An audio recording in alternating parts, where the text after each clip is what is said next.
जय हिंद। देखिए, कोरोना दिन पर दिन अपना एकदम भयानक रूप लेते जा रहा है और ये जो सेकेंड वेव आया है कोरोना का, ये बहुत ज़्यादा खतरनाक है। इसके बारे में समझते हैं कि इसका पीक कब आएगा और ये वाला जो ग्राफ है ये कब नीचे जाएगा। देखिए, बीमारियों को कई स्टेज में बांटा जाता है। एक तो नॉर्मल बीमारी हो जाती है, एक होता है इंडेमिक।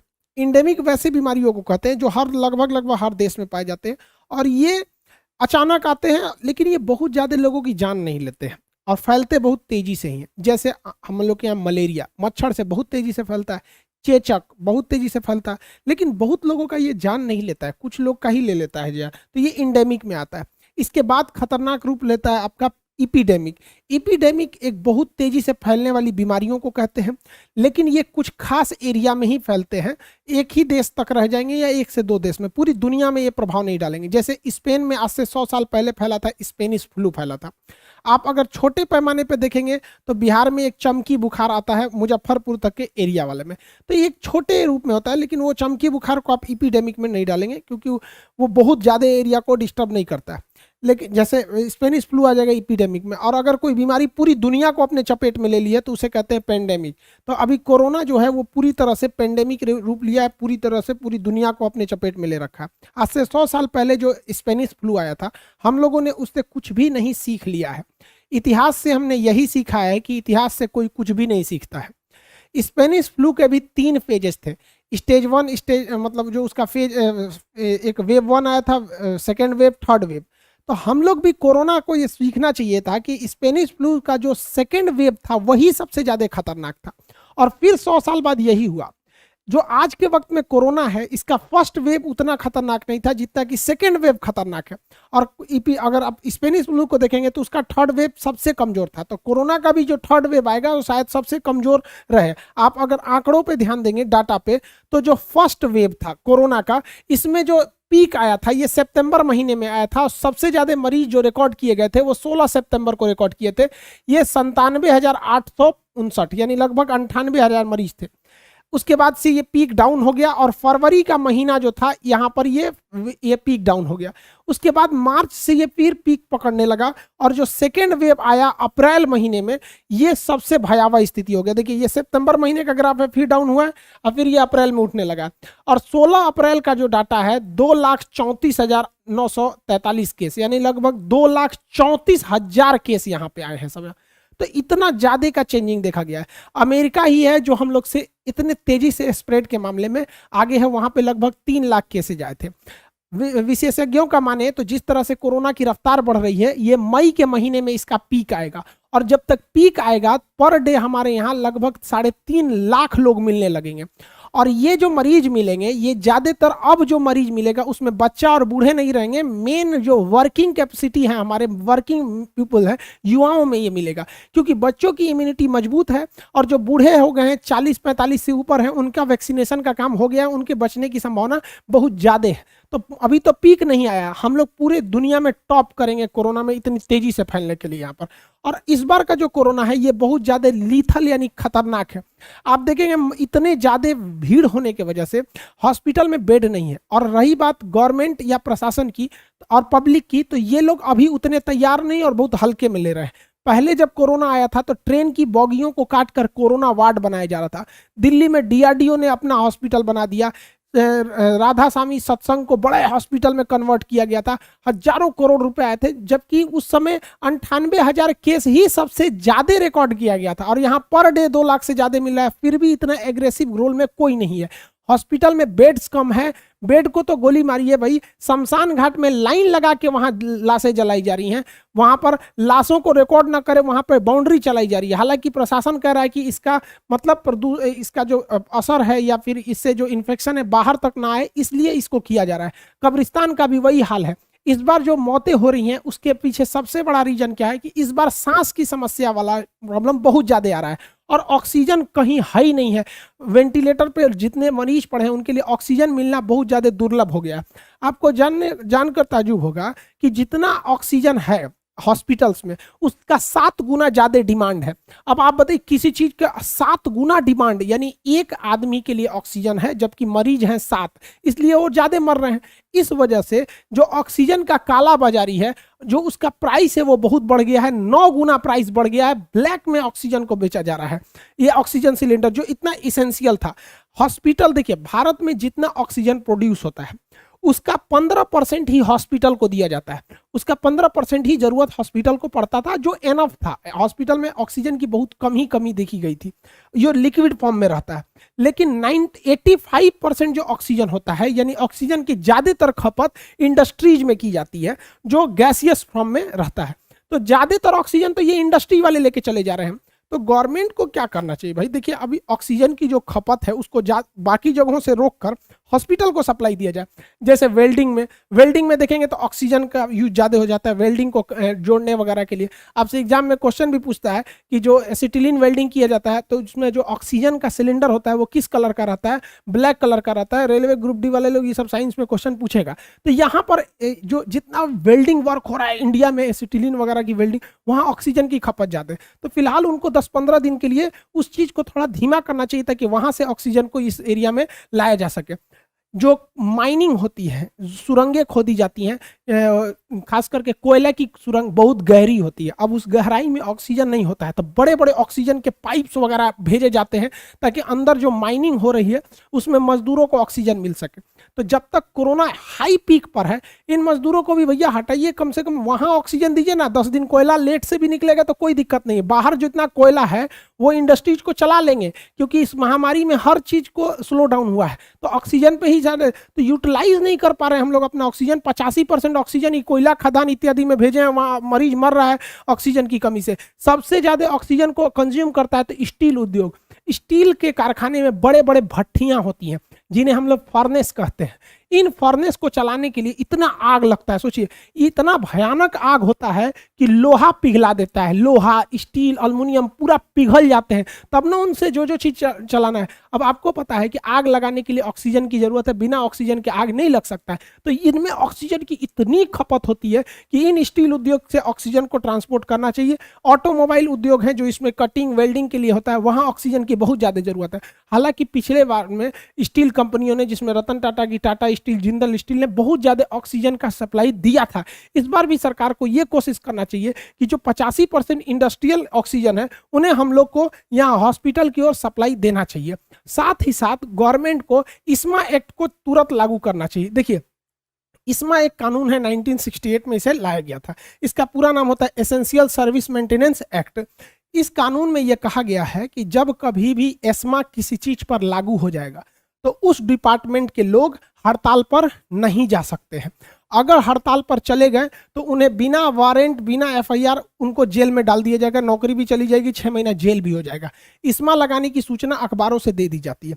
देखिए इस्मा लगाना जरूरी भी है, क्योंकि जिनके पेशेंट मर रहे हैं तो बहुत से ऐसे पेशेंट हैं जो डॉक्टरों से बदसलूकी कर दे रहे हैं, या बहुत से ऐसे हॉस्पिटल हैं जहां सैलरी नहीं मिली है डॉक्टर और नर्स को। अगर ऐसे में ये डॉक्टर और नर्स छुट्टी पे चले जाएं या हड़ताल कर दे, या ऑक्सीजन सिलेंडर में है, जैसे आपको याद होगा गोरखपुर मेडिकल कॉलेज की घटना, ऑक्सीजन वाले को पैसे की पेमेंट नहीं थी तो ऑक्सीजन की सप्लाई रोक दिया था, जिससे कि बहुत सारे लड़के मर गए थे, छोटे बच्चे। तो एस्मा एक्ट लगने के बाद ऐसा कोई नहीं कर सकता, अगर ऐसा करता है तो दंडनीय अपराध हो जाएगा।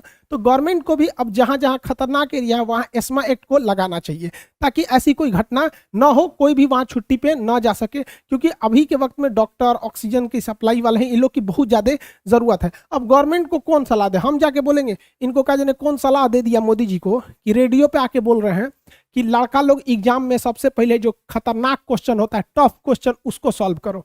भैया माथा पगला गया, जिंदगी भर हम लोग यही पढ़ाएं लोग कि पहले आसान क्वेश्चन को सॉल्व करो ताकि मेंटलिटी प्रेशर कम हो जाएगा, तुमको भी रिलीफ मिलेगा। भैया आधा क्वेश्चन तो सॉल्व कर दिए। अब इनको पता नहीं कौन सलाह दी। आपको ही पता है कि प्रधानमंत्री जो भी बात बोलते हैं उन्हें कोई सलाह देता है, वो बताता है तभी वो बोलते हैं। ये पता नहीं किसको किसको सलाह देने में रखे। अब सारा लड़का, टीचर परेशान है, हमसे कई टीचर फोन कर रहे हैं, बताइए ना सर, हम लोग तो लड़का को ही पढ़ाएं, आप ही कुछ बोलिए। स्टूडेंट हम लोग को कहता है कि सर आप तो हमेशा यही समझाएं, और वही होता भी है। अगर कोई लड़का अगर सोचेगा कि पहले टफ क्वेश्चन कर दे तो गारंटी फेल होके आएगा। तब इनको कौन सलाह दे रहा है, हम क्या बताएं? मोदी जी आप इंडस्ट्रियल ऑक्सीजन को हॉस्पिटल में भेजिए, इसमें एक लगाइए। हम लोग का बात ना मानेंगे तो हम क्या करें भाई, हम तो पढ़ाएंगे। देखिए हम लोग की भी लापरवाही है कोरोना को फैलने में। सेकेंड वेव में, फर्स्ट फेज में तो चाइना जिम्मेदार था, हम लोग जानकार नहीं थे, लेकिन सेकेंड फेज के लिए पूरी तरह हम ही जिम्मेदार हैं। शादियों में खूब धूमधाम से पार्टियां चलने लगी, लोग सड़कों पर इधर उधर बिना मास्क के पहनने लगे, घूमने लगे, खुद पुलिस वालों से उलझने लगे, आपका मास्क कहाँ है, ये कहाँ है। सड़कों पे वैसे ही भीड़ भाड़ हो गई।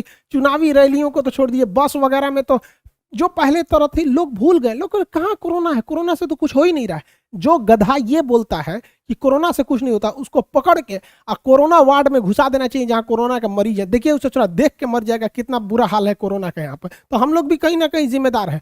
और कुछ तथाकथित राजनीतिक लोग में भी देखिए, उत्तराखंड में जो कुंभ हुआ, यहाँ पर महामंडलेश्वर जी की मृत्यु हो गई, भगवान उनकी आत्मा को शांति दे। बहुत ही योग्य साधु संत थे वो लोग। तो इनमें आप देखेंगे लगभग 60 से 70 साधुओं को कोरोना हो गया, लगभग 500 से ज्यादा वहाँ पे जो पर्यटक गए थे लोग वहाँ पे, उन्हें कोरोना हो गया। तो इस पे भी थोड़ा सा लगाम लगा देना चाहिए। अब मीडिया वाले पूछने लगे सब, देखिए मीडिया का तो सब काम है सवाल पूछना, इन लोग से पूछने लगे कि भैया ये कुंभ में इतना भीड़ क्यों लगा रहे हैं। साहब आप कहीं भी धार्मिक जाइए, धर्म किसी बंधन का मोहताज नहीं होता है। इन लोग का लॉजिक देखिएगा उत्तराखंड गवर्नमेंट का। तो इनका कहना है कि कोरोना खुले में, कुंभ का मेला खुले में हो रहा है, खुले में कोरोना थोड़ी फैलता है। अरे भाई साहब, तो भारत की जितनी सड़कें हैं ना, सारी सड़कें खुली हुई हैं, खुले में कोरोना नहीं होता है तो सड़कों पे लॉकडाउन की क्या जरूरत है, सड़कों पे भी खुला छोड़ दिया जाए। भाई देखो कहीं पे भी, पिछली बार भी देखिए हमारे बिहार और झारखंड में जो सावन का महीना आता है तो कांवड़ यात्रा जो जाते हैं लोग बोल बम में, इतना भव्य यात्रा निकलती है, लेकिन पिछली बार कोरोना की वजह से नहीं निकली थी। तो शंकर जी को भी पता है कि भाई ये हमारे श्रद्धालुओं में अभी थोड़ा सा दिक्कत है यहाँ पे, तो आप सब सुरक्षित रहें, हम रहेंगे तो सब कुछ रहेगा। अब देश बनता है वहां के लोगों से, ऐसे कोरोना फैल जाएगा तो इससे कोई फायदा नहीं। जो बाकी का असर था वो बंगाल चुनाव कर दिया। अब ये हमारे राहुल बाबा हैं, दीदी जी हैं ममता बनर्जी, हमारे अमित शाह जी हैं, ये मोदी जी हैं, इनमें किसी का आप मास्क नहीं देखेंगे। यार भाई ये भी एक आधा जगह तो यो मास्क लगा के घूमती, आधा यो नहीं घूमती। तो जो चुनाव है आप देखेंगे मीडिया भी महाराष्ट्र को कवर करेगा, वहां कोरोना है, मध्य प्रदेश में कोरोना है, राजस्थान में, बंगाल में कोरोना का ग्राफ नहीं दिखा जाएगा। जबकि ये इलेक्शन खत्म होगा, इतना भयानक कोरोना यहाँ आएगा 30 तारीख तक में, अप्रैल के बाद, अप्रैल में बंगाल का चुनाव खत्म होगा। उसके बाद सबको याद आएगा लॉकडाउन करना चाहिए, सोशल डिस्टेंसिंग। देख रहे हैं यहाँ पे किसी भी सोशल डिस्टेंसिंग को देखिए, यही 3 बड़ी बड़ी पार्टियां यहाँ लड़ रही हैं लोग, इन लोग का सोशल डिस्टेंसिंग देखिए, धज्जी उड़ा दिया गया सोशल डिस्टेंसिंग का। भारत सरकार को ब्रिटेन मॉडल को अपनाना चाहिए। ब्रिटेन में कोरोना का जो वेव है, सेकेंड वेव, वो बहुत ज्यादा खतरनाक है। उस वेव से वो ब्रिटेन ने क्या किया कि उसने पूरे देश में लॉकडाउन नहीं किया। उसने देखा कि जिस एरिया में कोरोना के ज्यादा मरीज मिल रहे हैं उस मोहल्ले को 100% लॉकडाउन कर दिया, कोई नहीं निकल सकता है, पूरी तरह से कंटोनमेंट जोन बनाया 100%। वहां पुलिस उतार दिया चारों ओर से, इधर के लोग आ जा नहीं सकते, वहीं खाना वाना पहुंचा दिया। तो जगह जगह जगह जगह ऐसे करके कंटोनमेंट जोन बना दिया। इससे क्या है कि जिसका रोजगार चल रहा है वो भी ठीक है, और जो कंटोनमेंट जोन है वहां पे जब तक कंटोनमेंट से खत्म नहीं होता है तब तक ठीक नहीं, उस एरिया को नहीं छोड़ा जाता है। तो भारत सरकार को भी यही नियम अपनाने चाहिए। दूसरा, ब्रिटेन ने वैक्सीनेशन को बहुत तेज किया और हमारे यहाँ वैक्सीनेशन बहुत ही धीमा चल रहा है। उल्टे से वैक्सीनेशन हमारे यहाँ धीमा चल रहा है, जनसंख्या इतनी ज्यादा है, उस पर से वैक्सीन को बाहर निर्यात किया जा रहा है। भाई इतना वैक्सीन अभी भारत में नहीं है कि निर्यात किया जाए, खुद के हाथ जला के दूसरे का कोई मदद नहीं करता है यहाँ पर वैक्सीनेशन। और रही बात भारत में, तो आधा लोग तो वैक्सीन लगवाने से डर रहे हैं, लोग कुछ कर अरे भाई एक से एक आदमी को देखे, एक मेरी मम्मी को आके कह रहा था कि आप वैक्सीन लगा दीजिए तो किडनी खराब हो जाएगा। अरे भाई साहब, ये वैक्सीन फेफड़ा को बचाने के लिए, कोरोना फेफड़ा को अटैक करता है, किडनी से इसको क्या मतलब है वहां पे। तो ऐसी भ्रांतियां भी फैली हैं। तो वैक्सीन को ज्यादा से ज्यादा लगाना चाहिए। हम गवर्नमेंट को भी कहते हैं कि वैक्सीन प्राइवेट को भी उपलब्ध कराइए, ऐसे सेंटर्स बनाइए जहां पे वो लोग भी आगे बढ़े ताकि वैक्सीनेशन तेजी से हो सके। आप गवर्नमेंट को भी कहते हैं हाथ जोड़ के कि कुछ ऐसे वैक्सीन कह दीजिए हम लोग से कि भैया आप एक काम कीजिए, जैसे जो सक्षम है, जैसे हमको गवर्नमेंट कह देगी कि खान सर आप हमको इतने पैसे दे दीजिए, हमसे वैक्सीन ले लीजिए, तो हम उनको जितना पैसे दे के वैक्सीन ले लेंगे। और हमारे जो स्टूडेंट है कम से कम हम उनको तो लगा सकते हैं, कुछ जिम्मेदारी दूसरे को दिया जा सकता है, ताकि एक सेंटर बना जाए, तेजी से हो हर चीज। अगर केवल गवर्नमेंट करने लगेगी तो बहुत ज्यादा टाइम लग जाएगा। हालांकि गवर्नमेंट कहीं कसर नहीं छोड़ी है वैक्सीनेशन में, वैक्सीनेशन में तो गवर्नमेंट बहुत तेजी से कर रही है, नो डाउट। अब कुछ लोग को ऐसा लग रहा है कि जवान लोगों को अलग वैक्सीन लगेगा, बूढ़े लोग को अलग लगेगा। अरे भैया वैक्सीन में एक के है, कैटेगरी इसलिए कर रहा है कि एक साथ भीड़ मत लग जाए, सारे लोग मत चला लो। एक ये भी गड़बड़ है हमारे यहाँ। कोरोना का हमारे अर्थव्यवस्था पे भी बहुत बुरा असर पड़ेगा। इस कोरोना ने जो अमीर थे उनको एकदम अमीर बना दिया, जो गरीब थे उनको एकदम दरिद्र बना दिया। इस कोरोना में सबसे ज्यादा अगर कोई पिसा है तो बेचारा मिडिल क्लास का आदमी पिसा है। गरीब व्यक्ति का तबका का था तो उसे समाज को भी एक सहानुभूति थी कि नहीं हमें इनकी मदद करना है। बेचारा मिडिल क्लास वाला किसी से रो भी नहीं सकता है, मांग भी नहीं पा रहा था। मिडिल क्लास को इतनी क्षति पहुंची है कि 5 से 7 साल लग जाएगा वो अपनी क्षति पूर्ति करते वक्त, इसका कोई हिसाब किताब नहीं है। ब्यूटी पार्लर, जिम हो गया, सिनेमा घर हो गया, कोचिंग हो गए, ट्यूशन हो गए, स्कूल हो गए, ये सारे चीज जो है इतनी बुरी तरह प्रभावित हो गए। कई होटल वाले लोग को तो देखते बेचारा उस सबको रेंट तक नहीं आ रहा। क्या कीजिएगा, यहाँ बहुत ज्यादा इफेक्ट पड़ा है। यहाँ पर स्टूडेंट्स लोग का पढ़ाई वगैरह भी बहुत ज्यादा इफेक्टेड हुआ है वहां पर। अब पढ़ाई का मान के चलिए ऑनलाइन वो लोग कर सकते हैं, लेकिन बहुत सा पिछली बार लॉकडाउन में कई स्टूडेंट मेरे पास आया था कि सर लॉकडाउन में थे, मकान मालिक पैसा मांग रहा था, हम लोग कहाँ से देते, तो हम लोग का सामान फेंक दिया, उसी में हम लोग का ओरिजिनल मार्कशीट, सर्टिफिकेट ये सब था। तो भाई साहब इस बार जितने स्टूडेंट हैं अपना जरूरी चीज अपने लॉज में मत रखिएगा, वरना पता नहीं किसका दिमाग कैसा घूमेगा, कोई नहीं जानता है। क्योंकि आज का जो समाज है, आजकल कोई आपके व्यवहार को नहीं देखता है, इंसानियत कोई नहीं देख रहे हैं। आज के वक्त में लोग होंठ की नहीं नोट की भाषा सुनते हैं। इसलिए स्टूडेंट्स को भी कहते हैं कि अपने लॉज वगैरह में बहुत कीमती चीज मत रखिएगा यहाँ पे, क्योंकि लॉकडाउन कब कितना लगेगा, ये सेकेंड फेज फर्स्ट फेज से ज्यादा खतरनाक है। आप जहां रहिएगा वहां सुरक्षित रहिए, सोशल डिस्टेंसिंग का फॉलो कीजिए। हम अगर सुधार करेंगे, खुद का बचाव करेंगे तो ज्यादा बेटर है। कोरोना बहुत ही खतरनाक है जो सेकेंड फेज का है। और रही बात की कौन सी वैक्सीन अच्छी है, फाइजर, मोडर्ना, कोविडशील्ड, कोवैक्सीन, ये क्या है, सीटी वैल्यू क्या है, इसको नेक्स्ट वीडियो में बताएंगे कि किस तरह से वैक्सीन काम करता है और हमें कौन सी वैक्सीन लगानी चाहिए। और क्या होगा कि अगर हम एक फर्स्ट डोज हम कोविडशील्ड की लगा दें और सेकेंड डोज कोवैक्सीन की लगा दें तो कौन सा ज़्यादा अच्छा रहेगा। इस सब की चर्चा नेक्स्ट वीडियो में करेंगे। तब तक के लिए जय हिंद।